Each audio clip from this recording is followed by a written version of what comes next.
बिस्मिल्लाहिर्रहमानिर्रहीम। अस्सलाम वालेकुम व्यूअर्स, मैं हूँ उज़्मा शाह और मैं आपके लिए लाई हूँ इंग्लिश सीखने के लिए एक बहुत ही comprehensive and complete package course.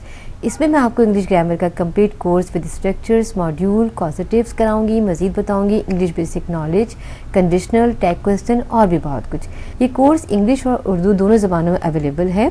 Viewers, हमारी वीडियो को लाइक और सब्सक्राइब करना नहीं भूलिएगा। व्यूअर्स, ग्रामर हर लैंग्वेज की बेस होती है, चाहे वो रिटन हो या स्पोकन। ग्रामर इतनी मुश्किल नहीं जितना हम समझते हैं और मैं आपको चैलेंज करती हूँ कि अगर आपने ज़रा सी तवज्जो और दिलचस्पी से मेरे लेसन्स देखे और समझे तो आपके लिए इसको कोई मुश्किल काम नहीं। व्यूअर्स, ये एक इंट्रोडक्शन वीडियो है, इसमें हम आपको ब्रीफली इंट्रो देंगे, अदरवाइज हर टॉपिक पे कंप्लीट लेसन अवेलेबल होगा।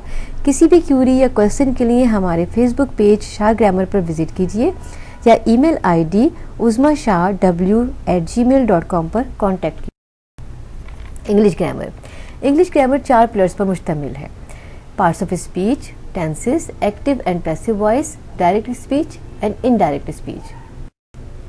Now come to the parts of speech. There are 8 parts of speech: noun, pronoun, adjective, verb, adverb, preposition, conjunction, interjection. Tenses. Viewers, जैसे grammar English की base है ऐसे ही tenses grammar की base होते हैं। Tenses हमें बताते हैं कि हम किस ज़माने की बात कर रहे हैं, आज की बात कर रहे हैं, गुजरे हुए कल की बात कर रहे हैं या आने वाले कल की बात कर रहे हैं। Present tense, past tense, future tense. हर टेंस मज़ीद 4 टाइप्स में कैटेगराइज होता है जो इंशाल्लाह हम इनके कंप्लीट लेसन्स में तफसील से बताएंगे। एक्टिव एंड पैसिव वॉइस, ये भी इंग्लिश ग्रामर का एक बहुत ही इंपॉर्टेंट पिलर है। व्यूअर्स, जब हम सब्जेक्ट को जानते हैं या इसको मेंशन करना चाहते हैं तो हम एक्टिव वॉइस में बात करते हैं। सब्जेक्ट कहते हैं काम करने वाले को, जो एक्शन को परफॉर्म करता है, जैसे आई, ही, शी, वी एट्सेट्रा। और जब हम सब्जेक्ट को या तो जानते ही नहीं या इसको मेंशन करना नहीं चाहते तो हम पैसिव वॉइस में बात करते हैं।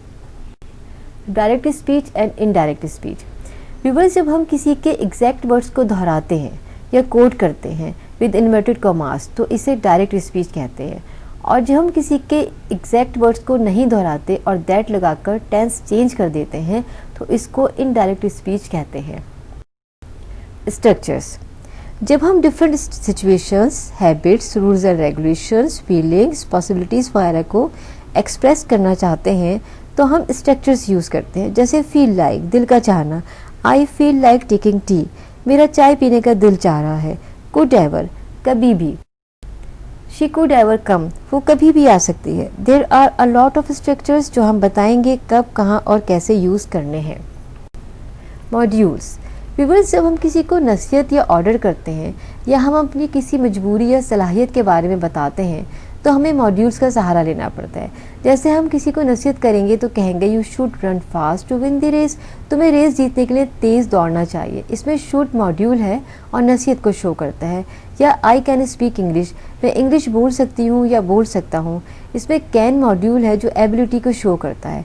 इसके अलावा कुड, मस्ट, मे, वुड और इनकी बहुत सी वेरिएशंस हैं।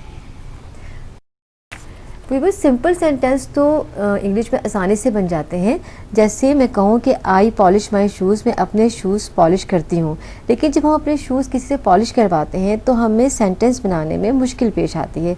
वहाँ कॉजेटिव ये मुश्किल आसान कर देते हैं। यहाँ पर हम गेट का यूज़ करेंगे। I get my shoes polished, मैं अपने शूज़ पॉलिश करवाती हूँ।